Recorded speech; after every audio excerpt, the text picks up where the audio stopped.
two. Look, bro. Yeah, bro. Gonna catch hella crabs. Gross, bro. These crabs aren't even gonna know what hit them. Look, they're actually river otters, but they come out to the ocean sometimes. So there's one, and then there was one over there, and they're just cruising. Look at him. He's probably tied up in that. They tie themselves to the kelp so they don't float away. Hi friends, it's Sophia at One Ocean Away, and I wanted to do a really quick video showing you guys exactly how easy crab catching is after our first crab catching hook. I was shocked at how easy it was, and it's kind of a lot easier to get into than fishing, for instance, if you've never done it before, and especially if you didn't grow up fishing or having a parent that fished. Catching crab is relatively easy and doesn't involve a lot of investment.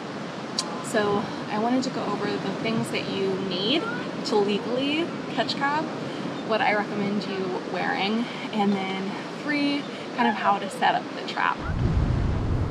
Oh no, he doesn't look big enough, I don't think. Yeah, that's close. Maybe. It's a little small. Yeah, he might be just under. You gonna grab the... Sure.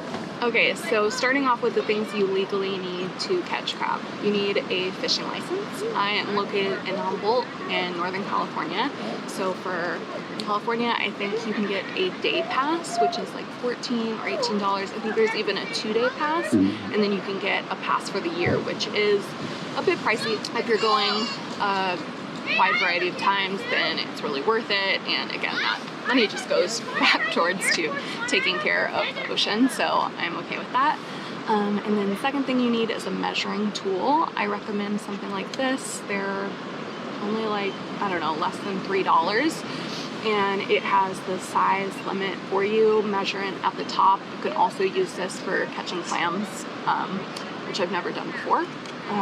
But comment down below if you'd like to see me try to do that, because I would definitely like to. So if your crab's like this, you measure it this way, not like this. If you saw in my last video, my friend was measuring it like this. And then you're measuring from the true sides of the crab, not that little pointy part that comes out on like rock crab, for instance, but really that true edge. Is that? Oh, he's like... You guys are doing it bizarrely. I know. This is how you do it.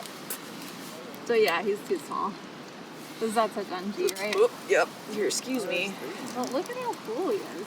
So you need fishing license, this, and then it's really all you need to legally catch crab. And then what you will need a crab pot.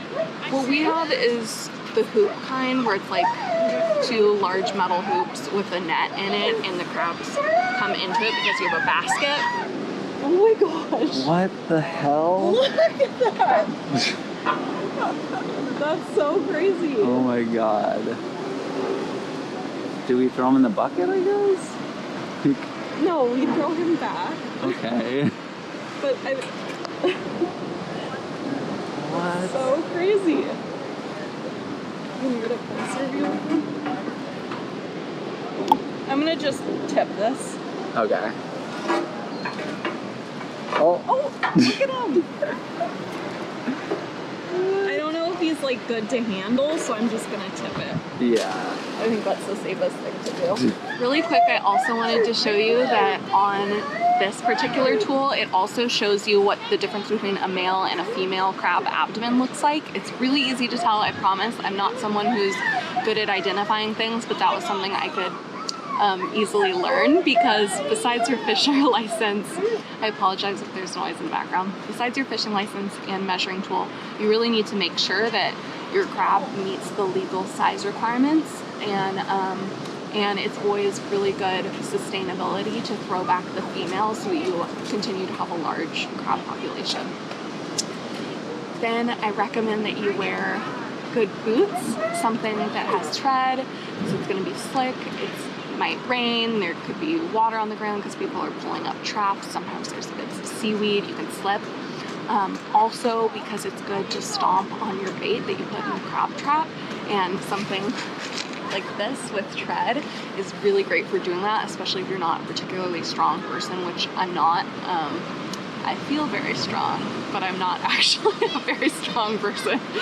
And then some sort of sun protection I recommend. And then also something you don't care that much about. So this is a jacket that my mom got for free on a job site, so I don't mind if it gets a little squid or chicken guts, something like that. Again, if it starts raining, that's good. Wind protection. So I recommend that you wear things like this. And then for bait, I really recommend any old meat in your fridge, the stinkier the better, is great. Make sure that there is no styrofoam on it, any pieces of boarding, anything like that, take off before you put in the ocean because you don't want to pollute. And then also, I recommend squid, fish scraps, and chicken.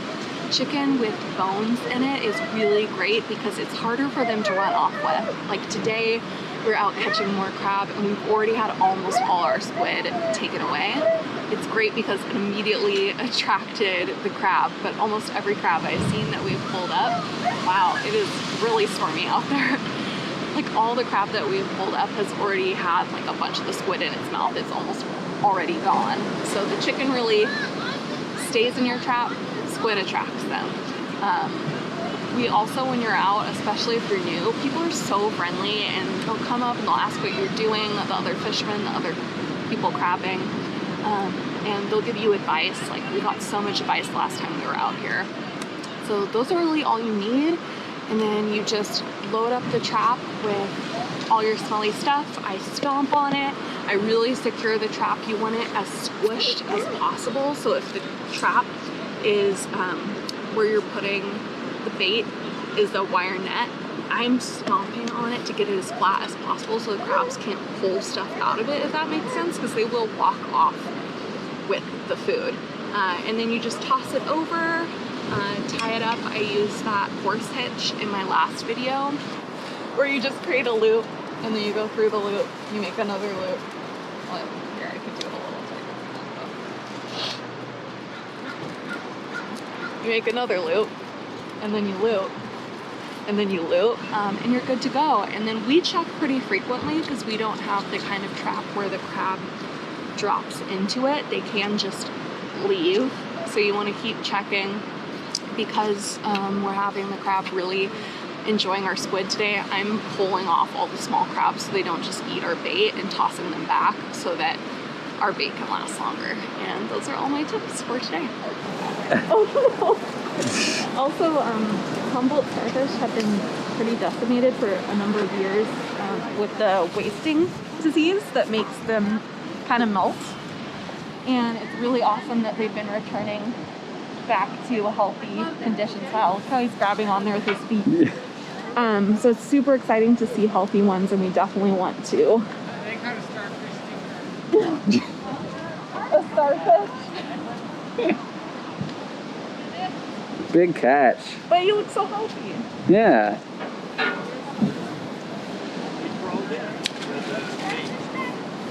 Yeah. You threw him out.